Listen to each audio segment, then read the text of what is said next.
What's up, everybody? Welcome to another episode of the Respect and Pray Show with yours truly, Miguel Mike Medina, Triple M. And on this episode, I have someone for you that he is just great when it comes to making movie posters, editing videos. This is someone that I'm very fortunate to call a frequent collaborator. He's done so many posters for me and my movies. I think we've done about 5, 6, or 7 now. I have lost count, but he's great to work with. Communication is so great. And you guys are going to see more of this guy going in the future because he has all the tools to be very, very, very successful in life. And if you don't know who I'm talking about, here's an example of his work.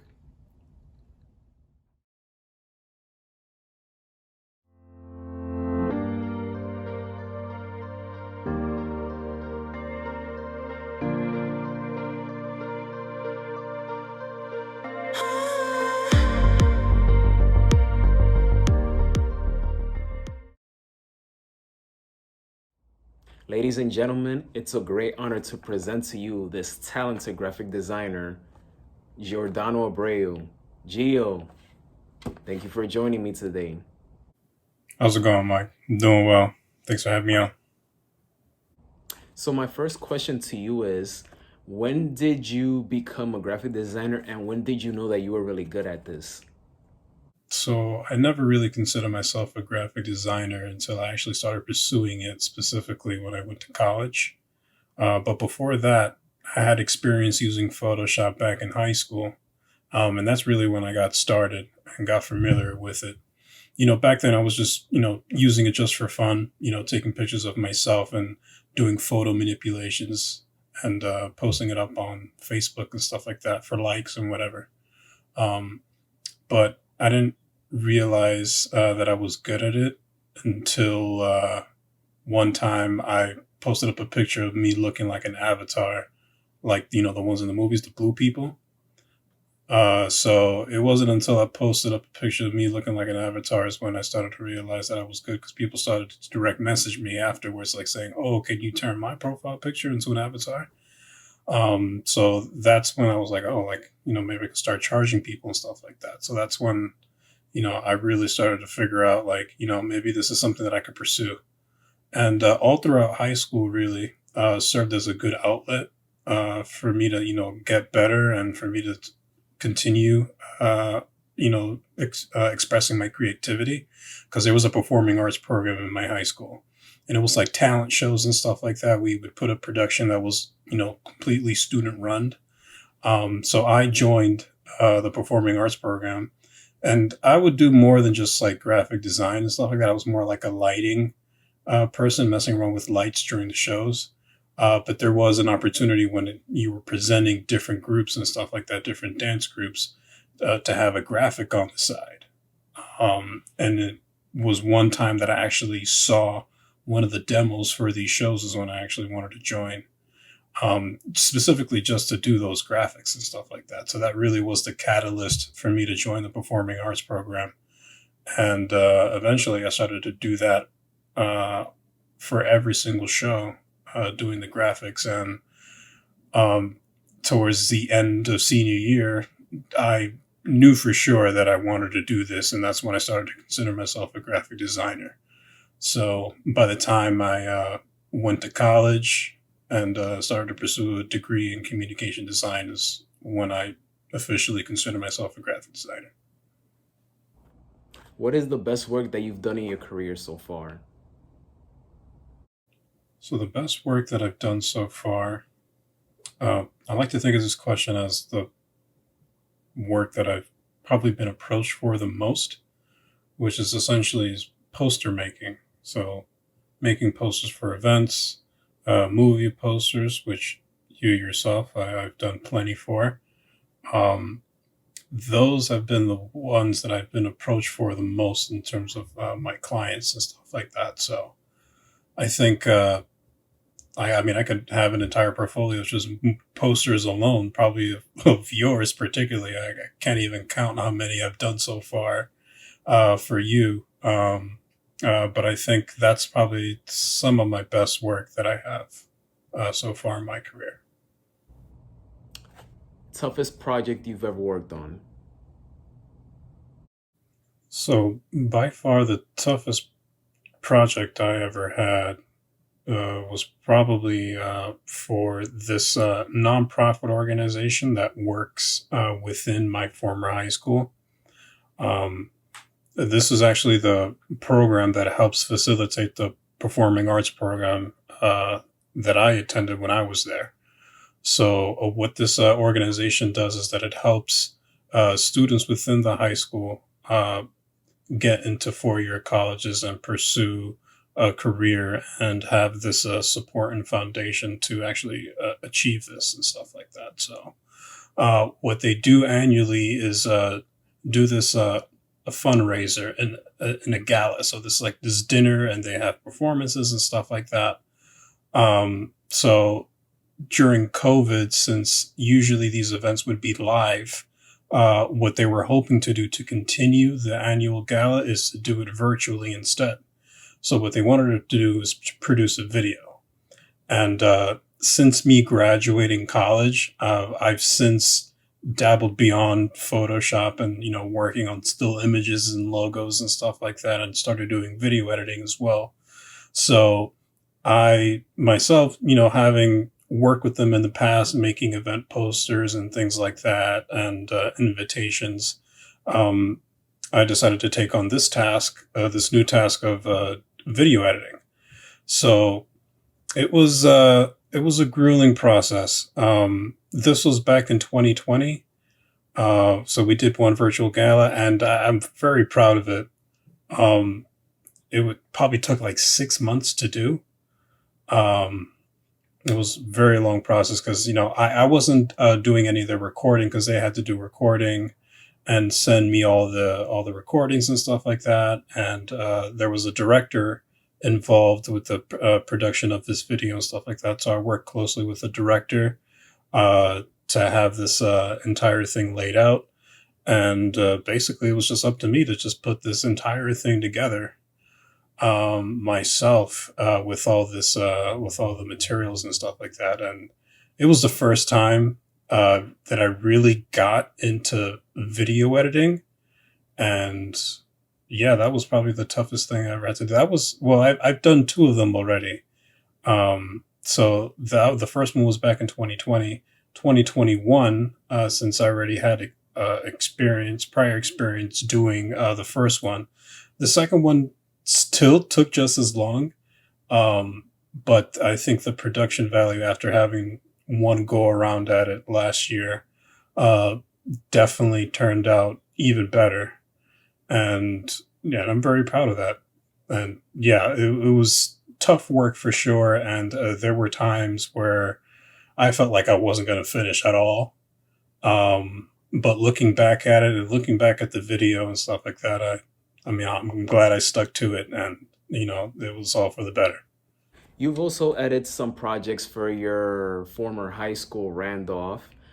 How is it like to collaborate with your former high school? Just tell us what was the project was all about. Having the opportunity to collaborate with my former high school is always a treat for me because that's really where I had my start. Particularly working with the nonprofit organization that's in there, SBI, stands for Sound Business Inc.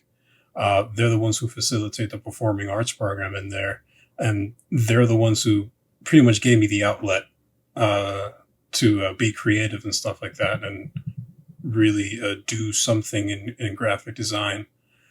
Because even after I graduated high school, I would still get callbacks, to make a poster for the next upcoming show and stuff like that.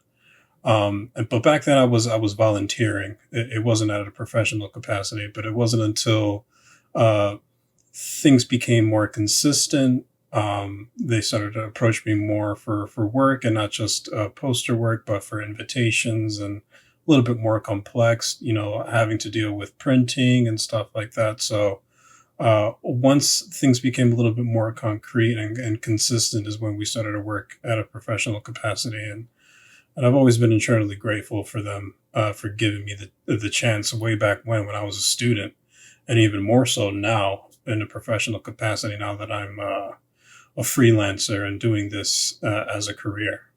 What would you like to tell someone who is interested in creative arts or that wants to give it a try in graphic designer? Any idea, any advice or thoughts?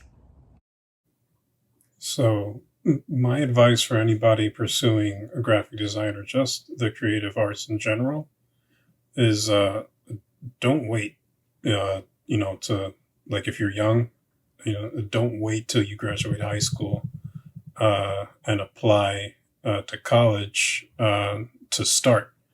If you're interested in the creative arts, you should start learning that stuff now because having the upper hand when you go to college is definitely a good advantage to have because you'll already be familiar with some of the tools and terminology that they use in the industry and stuff like that. Because like me, like I started to use industry standard programs that professionals use back in high school for graphic design. Like I already knew my way around Photoshop even before I even stepped foot inside a college classroom. And that definitely gave me an advantage over my peers, I recognized. Um, and I'm not saying that, going to a school for graphic design is pointless because you definitely need the degree in the end of the day. And there is things that you learn from professors and stuff like that and networks that you establish and things. So definitely pursuing the degree is just as important as learning the tools and the trades outside of the classroom as well. Developing the skills, learning the terminology and stuff like that, and also exploring because the creative arts is such a vast and open field. Dabbling in different occupations within the creative arts makes you realize what you're really interested in because I didn't realize I was interested in editing um, until I started dabbling with making GIFs on Photoshop, making animated images and stuff like that. And that uh, snowballed into doing entire video segments and editing and things like that. So you never know pursuing different things what that might lead to. So yeah, when it comes to graphic design, if you feel like you have an interest, just do it. Don't wait. If you would like to work with any public figure, who would it be? If there's a public figure out there that I'd probably like to meet and work with, uh, it's probably Andy Serkis. Andy Serkis, he's the guy. He's an actor. He's also known for a lot of motion capture. So he's the guy who's behind Smeagol, Golub, the precious guy from the Lord of the Rings. Um, he's the guy behind the motion capture and also the performance behind that person in the Lord of the Rings. Um, the reason why I want to work with him is because I feel like he had a very similar trajectory, like me starting. Because he originally went to college for graphic design, and he was struggling to look for a minor, so he minored in theater as well, and he figured that he could just make movie posters, which is something that I do, and I figured he was going to do that as a profession. But his minor, since it was required acting and stuff like that in theater, that's when things changed for him. So even though he was a graphic designer and pursuing that stuff and learning the tools of the trade, he went to another creative outlet, explored that, and found out that he actually enjoys doing that as well. Um, so this is what I mean about exploring different creative outlets because you never know what you're going to find and what's going to interest you. Um, And even now to this day, even though he acts, the fact that he does motion capture is kind of like a remnants of his like creativeness that he discovered out in college and stuff like that.